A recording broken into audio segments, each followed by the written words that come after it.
Morning, everyone. I'm going to welcome everybody as we start to get together. Our traffic was terrible for me this morning, getting in.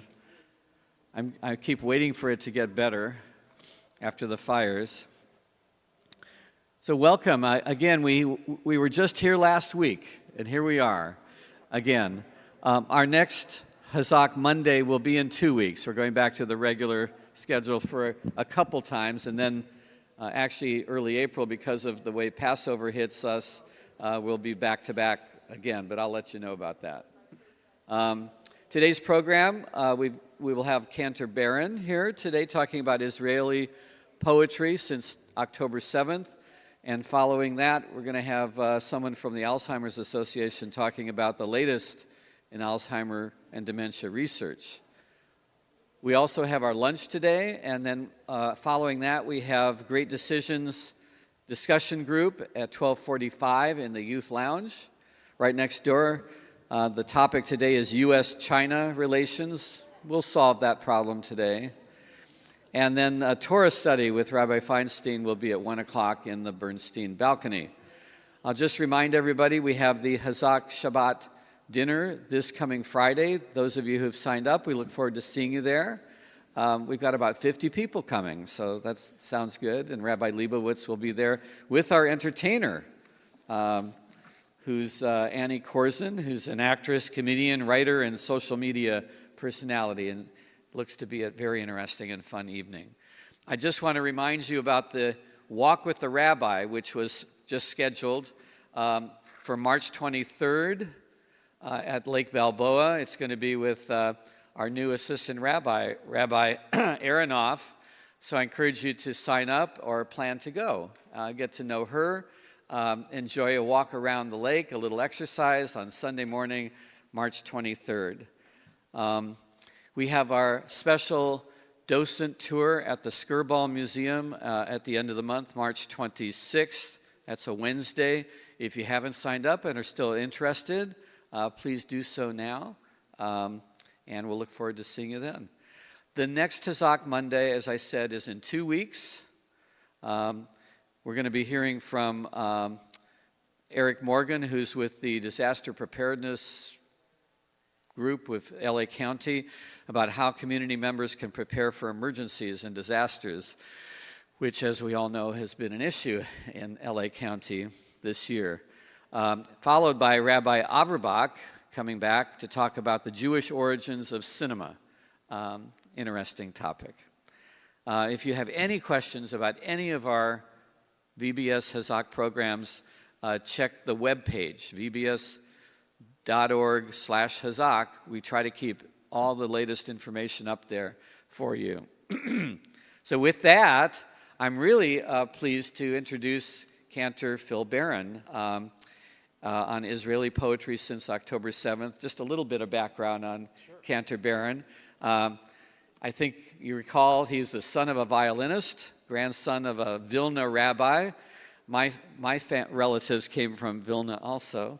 But rather than go into Jewish music and become a cantor, he went into children's entertainment, where he recorded over 300 songs, many with the Disney Company, Walt Disney Company, and was also the voice of Piglet and Teddy Ruxpin, which I always think is very interesting.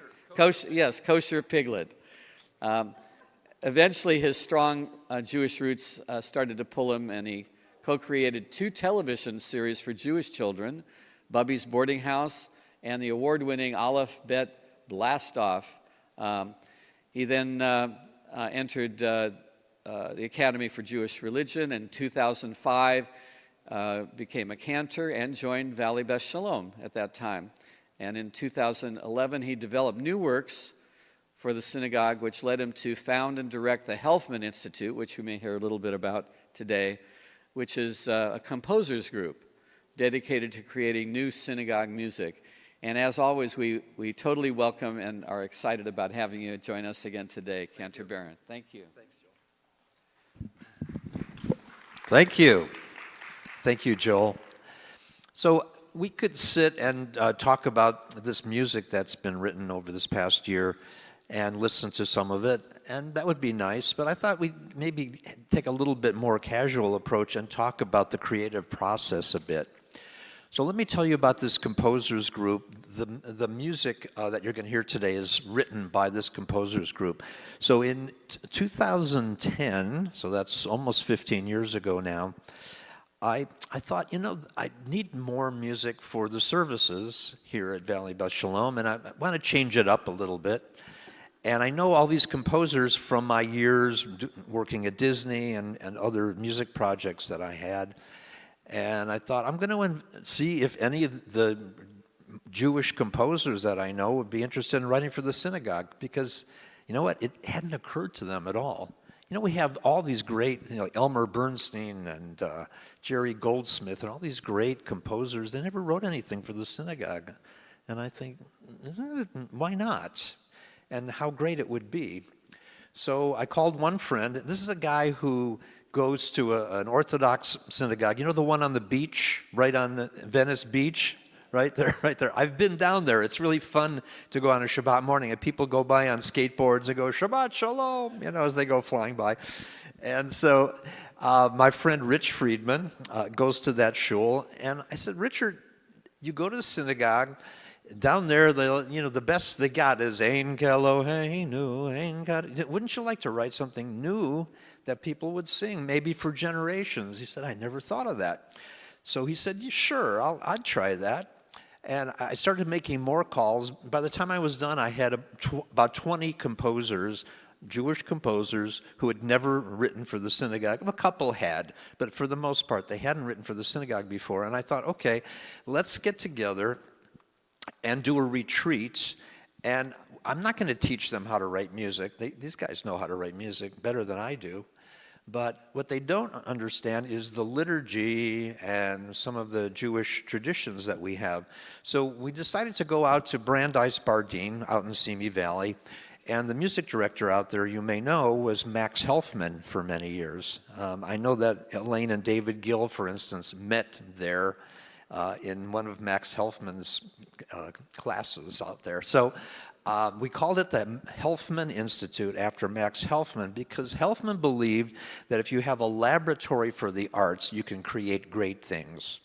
And so he did it out there at the camp, and a lot of great people came out of that tradition. So in 2010, we wrote a service for Valley Beth Shalom. It was a Friday night service. It was very successful, very well attended.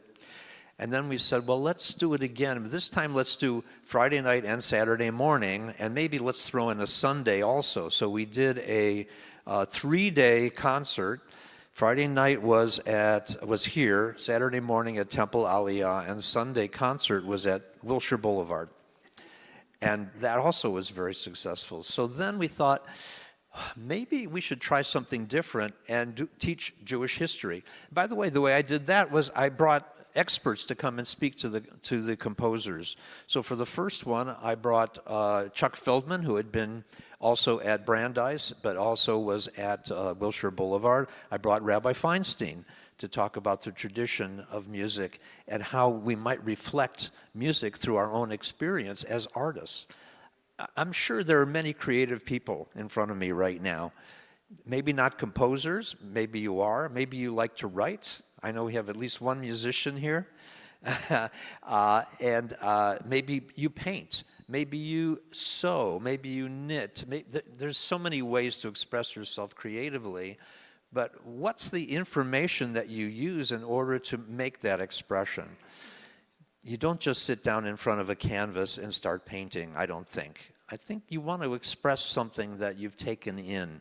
And so I tried to provide for these composers lectures about Jewish life and about liturgy and about prayer and about the meaning, the deeper meaning of things, so that they could reflect it back through their work. So then we decided let's do the story of King David. When I was in cantorial school, I learned so much about King David that I'd never known. I thought, this is a fantastic story. Let's do something with this. And of course, now there's a big TV series on King David going on.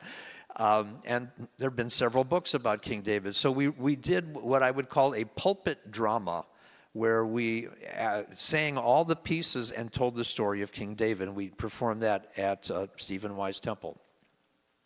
The next thing we did was on Abraham Joshua Heschel. You may have been at that concert 2 years ago that we did here. And we took Heschel's work and we wrote pieces that reflected Heschel's teaching. So we took on philosophy. So we've done Jewish philosophy, history, and prayer. What we hadn't done was poetry. So after October 7th, 2023, we felt we needed to do something, say something. And the best thing we could do, yes, we could make donations.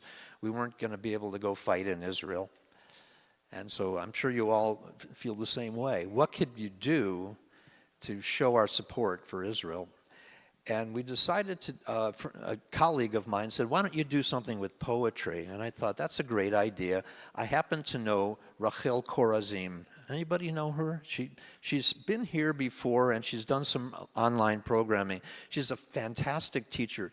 If you're interested in poetry, she teaches one class in English and one in Hebrew.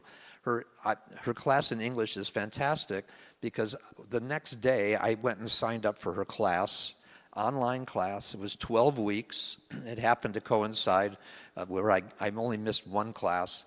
And I sat for 11 of the 12 weeks, and I learned about the poetry that was being written today, right now, about October 7th. Some of it written immediately after. Some of it written by one piece by the mother of one of the people who was taken hostage and later murdered. So this was very immediate stuff. Now I have to warn you, and I hope you all have a program. Does everybody have one of the programs? Because it's got all the text of these poems in it. I have to warn you, it's not easy material. Because what's going on there is not easy. We know that. Okay, so there's no soft pedaling what happened here. In fact, it's very raw, some of it. So just giving you a heads up about that. So let's turn to the very first piece. This one was written by, the poet is Yoel Pinto, and the composer is Bob Remstein. I'm going to be seeing Bob in a little while because we're recording this piece today in a recording studio. But I'm going to play for you a demo version of it. And here's the poem. It happened. And in the middle of the night it sneaks in, mischievous, smiling, asking, maybe it wasn't, maybe it didn't happen. The soles of our feet pace on the cold floor, whispering, maybe it wasn't, maybe it didn't happen. Drops of coffee drip into the glass, singing, maybe it wasn't, maybe it didn't happen.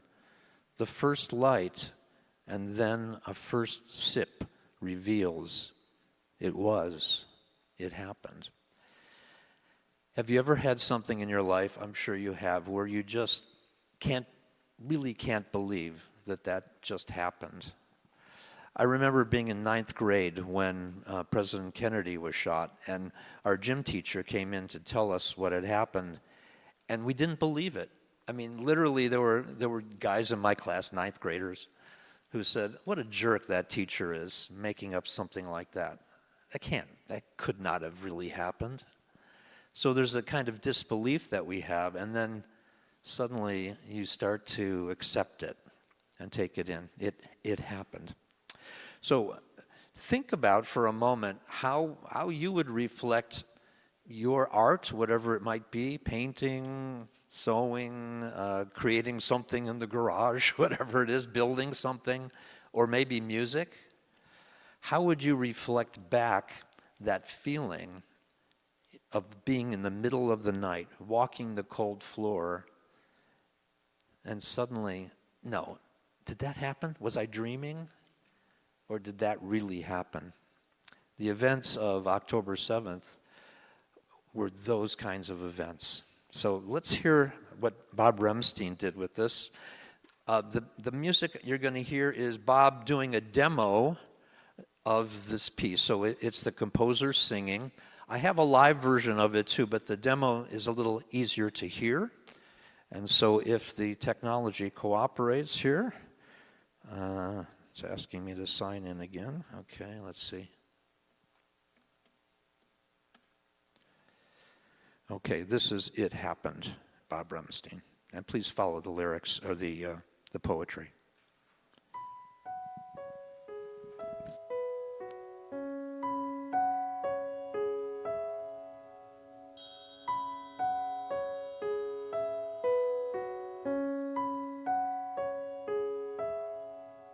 And in the middle of the night, it sneaks in, mischievous, smiling, asking, maybe it wasn't, maybe it didn't, maybe it didn't happen.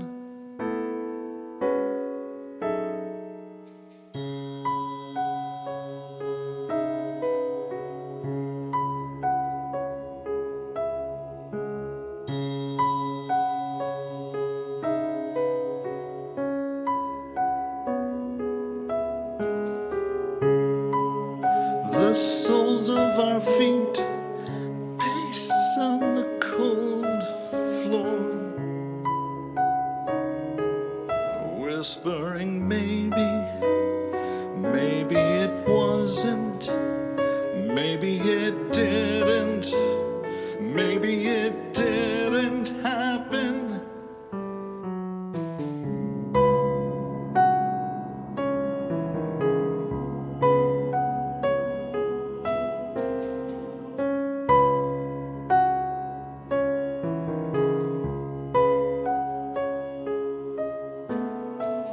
Drops of coffee drip into the glass. Drops of coffee singing. Maybe, maybe it wasn't. Maybe it couldn't. Maybe it didn't happen.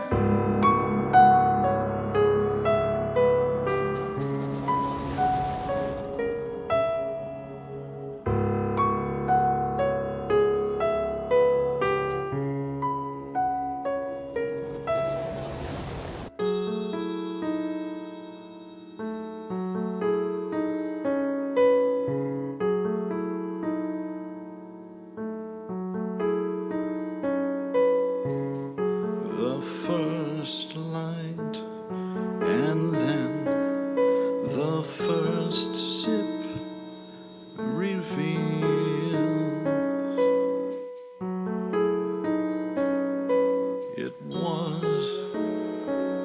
it was, it happened.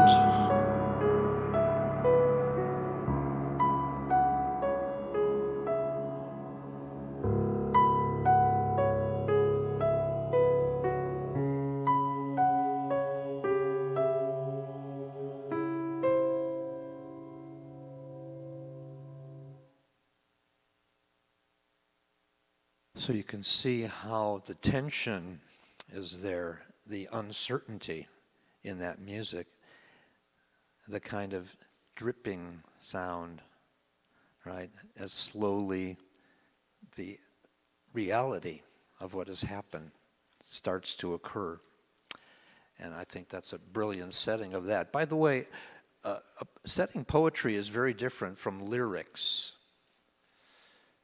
So what's the difference between a lyric and a poem? Come on, Esther, you know. I'm not sure I know, but I want to hear what you say about it. Okay, I'll get to that, yes.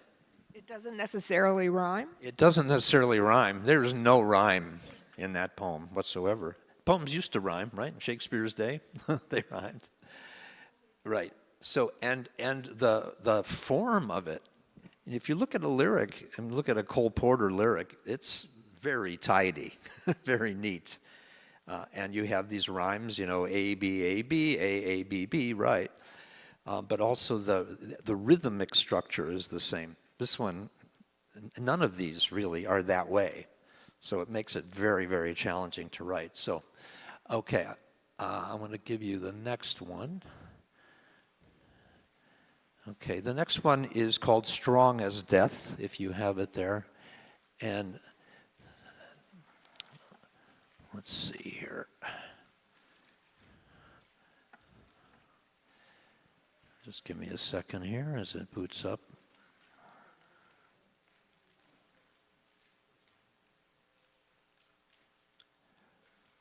Okay, so you all know Chris Harden?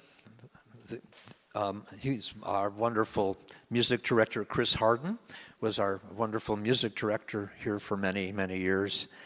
And his son, Ben, grew up here in the day school and decided to join the IDF. He went to school for a couple of years here, and then he said, I'm going to go to Israel. He went to Israel, he made Aliyah, he joined the IDF, and on day 2, he was in the south of Israel, going into these villages and trying to rescue people and cleaning up what was there. So we've been in touch with him, and he's doing fine. He's out of the Army right now, but he was a reservist at the time, and 2 days before, maybe 4 days before, he was helping me put up my sukkah here in Los Angeles, was in for the high holidays, and then went back to Israel and was called up almost immediately. So anyhow, Chris, the Israeli government brings lone soldiers' families in periodically. And so Chris got to go to Israel while we were starting this process. And he took these poems with him, and he picked this next one to write. And he wrote it literally on the plane on the way back from Israel after seeing his son. So I'm going to see if I can. Yes, I'm sorry, you're right, and we better credit the poet here. And the poet is Shlomit Naim Naor. And let's read the poem, actually, first. By the way, these were written in Hebrew originally, except for one. This was written in Hebrew. There's no point in sleeping. Visions arise. There's no point in waking. The visions are real. The heart's pocket change. The moment before rising, when I know nothing of the horrors of war. Every night I hold something in my hand. It slips and shatters. Glass shards of reality scratch my face. Teardrops of dawn. God is hiding in a cellar, bereft of prayer, trembling for his deeds. His whole being is one scream. Slashed women are running toward headless babies. A flock of hanging ravens wail. Gaza is like death. And here, this is very important. It's a play on words, because Aza Kemavet means Gaza is like death. Azah Kemavet is a quote from Song of Songs that says, love is stronger than death. So it's a really beautiful play on words. Okay, so here is Chris's piece.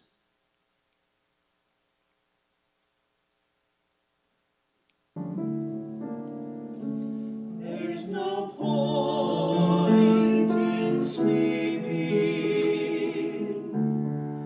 Visions arise. There's no point in waking. The visions are real. The heart's pocket change. The moments before rising,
So a very sobering, stark piece of poetry, and I think the music matches it well. This was from a live performance. We've only done one live performance of all this material, which was in December that's actually at Sylvia Bernstein Trigo's house.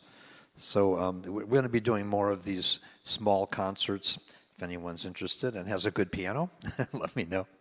Okay, so the next piece is very interesting. Look at the artwork on the very next page. It's this one with the red and the trees. Interestingly, Israel has a flower festival every year. And it happens in the south of Israel. I'm just putting this up on the screen here. In the south of Israel, right in the area of Be'eri, the kibbutz Be'eri, which is in the south of Israel. And it's a flower festival that attracts people from all over Israel. Israel is really interesting about flowers. There are flowers that you may not pick because they want to encourage the growth of these flowers everywhere. And so it's actually illegal to pick certain flowers. And so the poet has found an obvious metaphor here for flowers picked against, not at their time of year for sure. So the poet is Adi Bleckman Sofer. And I actually wrote this with one of the composers. The composer wrote this very interesting melody for this. Well, let's read the poem first, and then I'll tell you about what he did. He tells us a little bit about the festival here, or she does, Adi does. Soon winter will be here. Weeping clouds will water the earth, making red carpets grow. The anemone will flower first, yet no one will come to admire its beauty. The buttercup will bloom next, and there will be no festival. The poppy will flower last in silence, seen by no one. The protected flowers had already been picked in the fall. So the composer he wrote this lovely motif at the very beginning. Yai dai dai dai dai dai dai, yai dai dai dai dai dai dai dai. What's interesting about that melody? I'll sing it one more time. Yai dai dai dai dai dai dai, yai dai dai dai dai dai dai. What's the pattern of it? Yes, exactly. It cascades down. Descending notes are tragedy, always going down. Beautiful. That's exactly right. Descending notes are tragedy. And then he got stuck because of what we talked about before. A poem is not a lyric. It has its own internal way of being, and you can't force something. And he came to this word anemone. It's such a bad word to sing, anemone.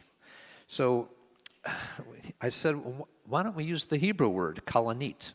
It's a much better word. So when we started mixing in some Hebrew, and before long, we created a counterpoint with some Hebrew and some English at the same time. So what you're going to hear, again, is a demo of this. This is not a live performance, as the previous one was, but it's a demo, and it's me singing the lead on this one, and it's Be'eri.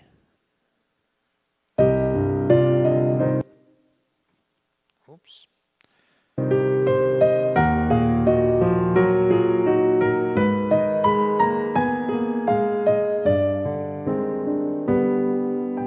Soon the winter will be here. Weeping clouds will water the earth to make red carpets grow. The kalanit will flower first, yet no one will admire its beauty.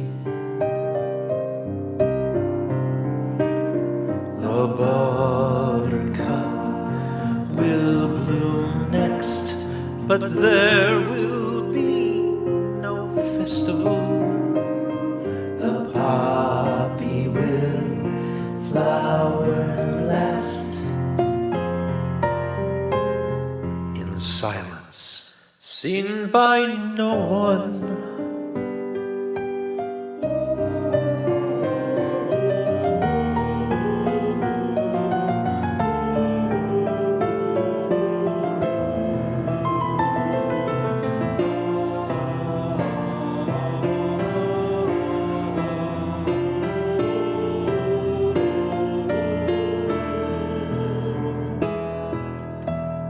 יצמיחו מרבדים אדומים, עננים פורחים. יצמיחו מרבדים אדומים, עננים פורחים. ואף אחד לא יבוא, עננים לא יבוא, ולא יתקיים festival. The protected flowers had all been picked in the fall.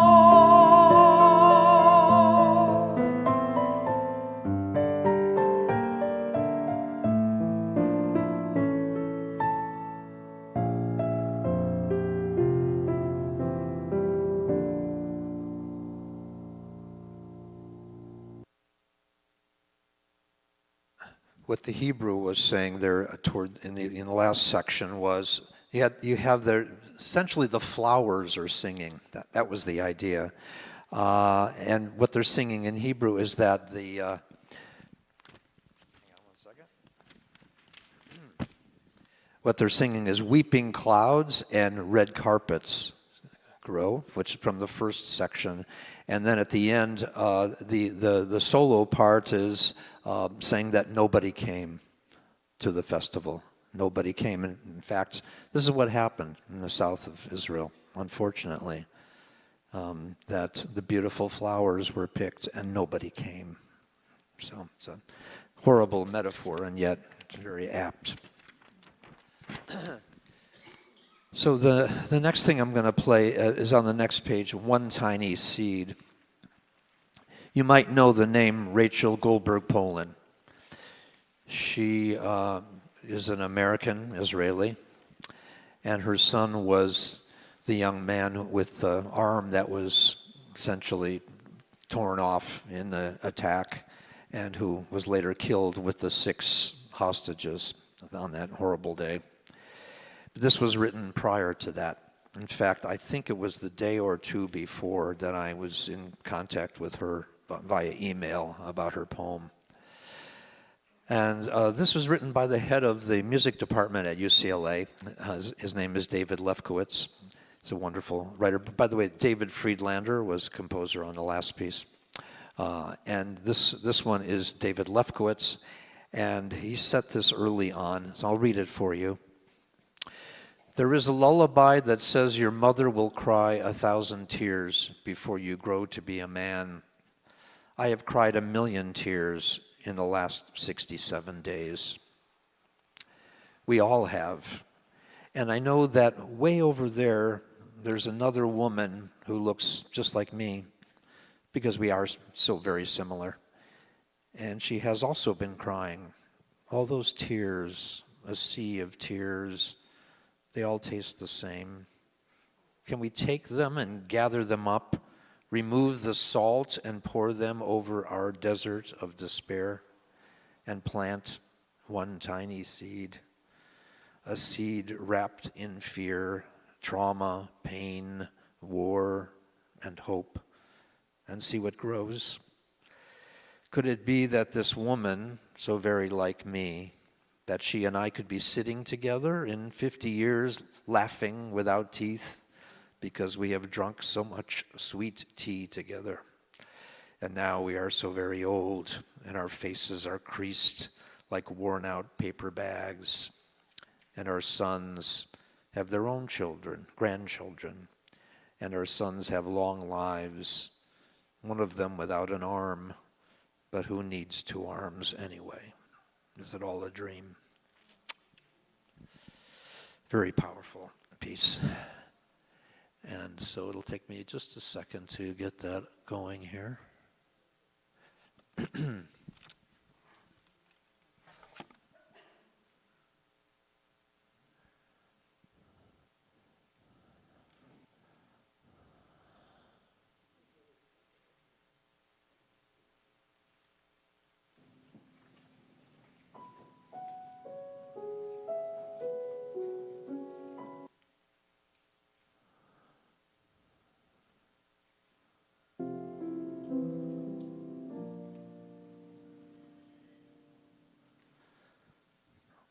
Just a few seconds.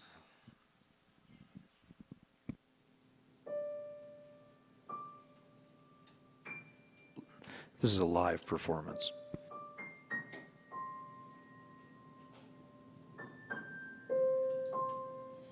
There is a lullaby that says your mother will cry 1,000 tears before you grow to be a man.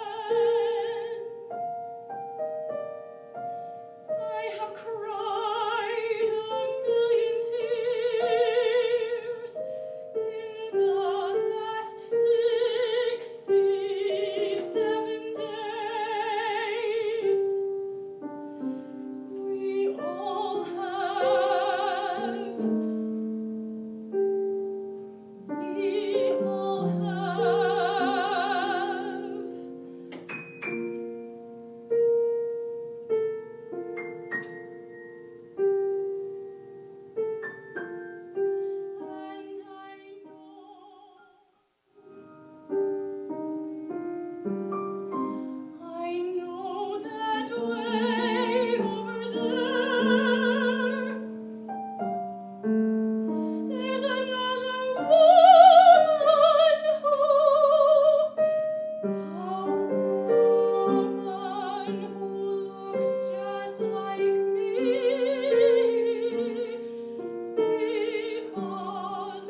So that was Anna Davidson singing. It's a beautiful singer.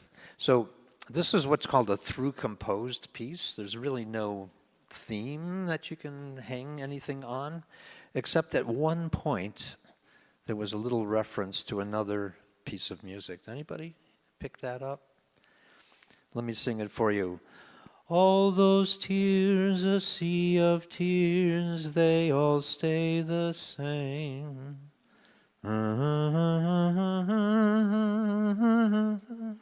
Right?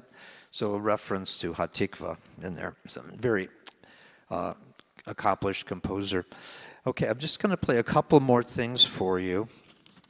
I'd like to skip the next page and go to the one that says A Fallen Soldier, and it has this tzedakah box piece of art here. And this one is, I think, particularly interesting musically. The poet is Dael Rodriguez Garcia. So people come from all parts of the world in Israel. And you see the translation here. By the way, one of the translators is Rachel Korazim, the teacher of that class. She's done a lot of these translations. She's very good. A fallen soldier. A soldier is falling like a coin into a tzedakah box. He bumps into the copper coins. Secretly, he falls anonymously. He saves from death. He rattles with his brothers. He kisses their faces, rusty with the sweat of battle. And his father and mother are stretching out their hands, begging to bring him back through the narrow slit. And then it mentions the quote from Proverbs, tzedakah saves from death. The highest form of charity it is when it's given anonymously, and that's actually from Maimonides. So, just give me a moment and I'll get this for you. 1855.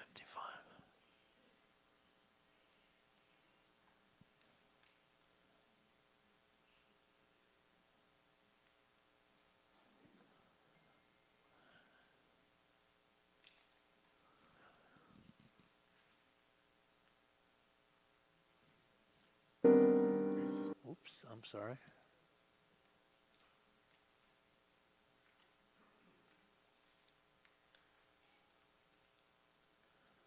I'll just have to hear the end of this previous piece.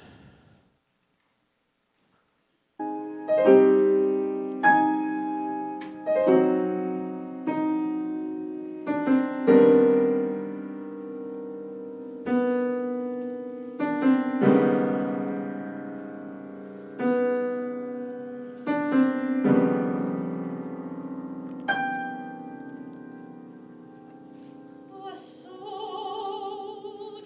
is falling. A soldier is falling,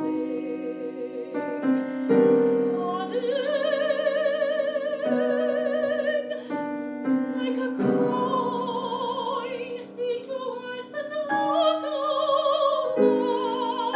box.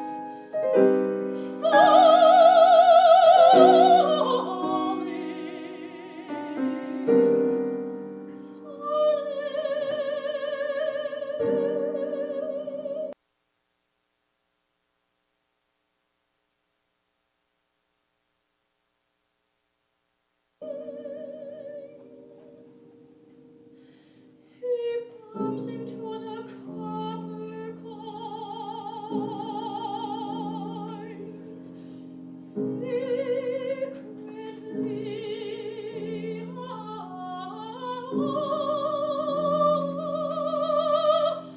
he falls.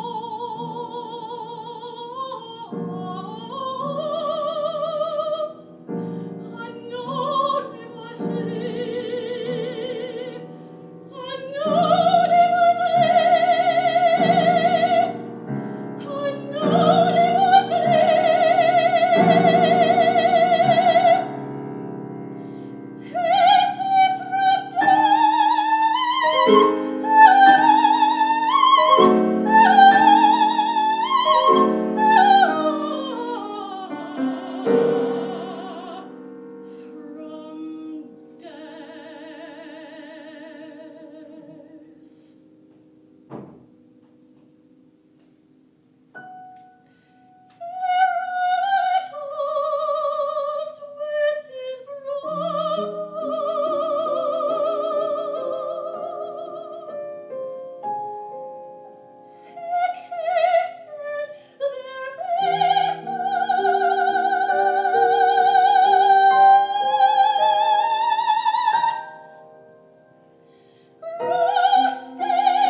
So a very powerful piece. And musically, you hear the coins, like you're a coin, ding, da-da-dum, bing, ba-da-dum, falling into the tzedakah box. It's very powerful. And musically, as a pianist, Esther, I'm sure you can relate. Just your hands are on the keyboard, are kind of falling. So it's quite powerful. So we kept waiting, and we're still waiting for something really positive to happen, so that we can write about it and have a happy ending, if that's even possible. And we know it's not. It's not possible. But there is one optimistic piece, and we're going to end with this piece today. And it was written, I'll tell you where it is. It's called A Coat of Many Colors. It's on the next page. It's got this duffel bag on it. I'm going to get it set for you here. Just a moment. Here it is.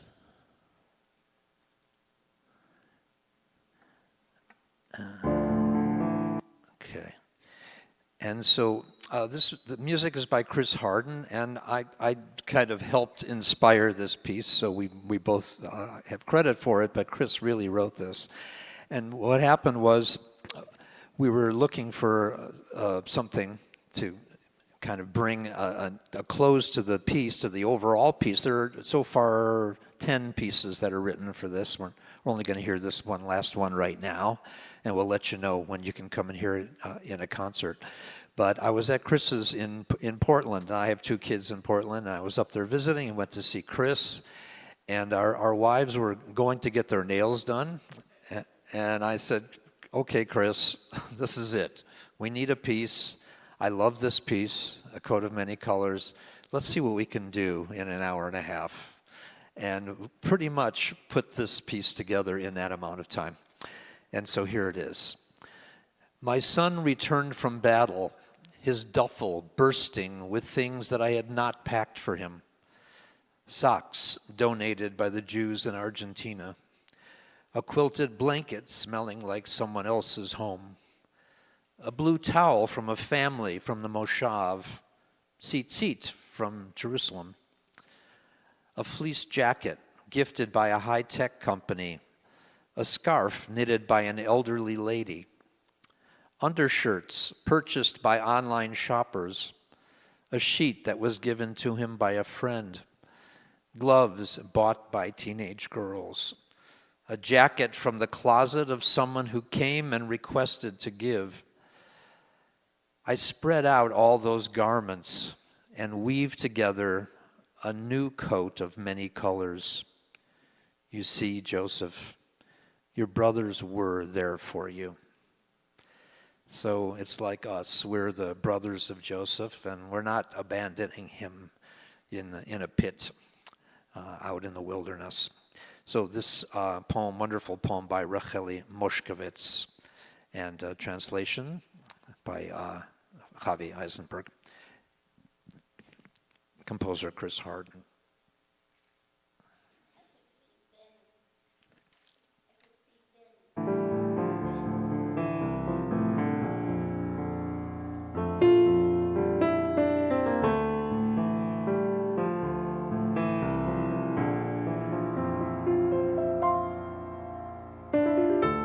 My son returned from battle, his duffel bursting with things I had never seen.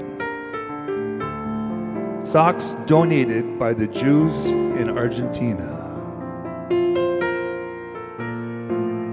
A quilted blanket smelling like someone else's home. A blue towel from a family from the Moshav. Tzitzit from Yerushalayim. A fleece jacket gifted by a high-tech company, and a scarf knitted by an elderly lady. Undershirts purchased by online shoppers. A sheet that was given to him by a friend. gloves bought by teenage girls, a jacket from the closet of someone who came and requested to give.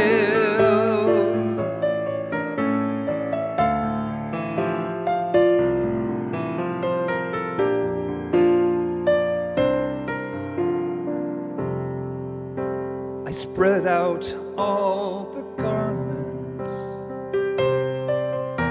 and weave together something new, a coat of many colors,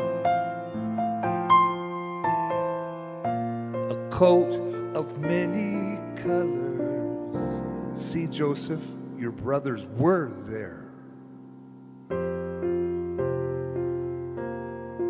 for you.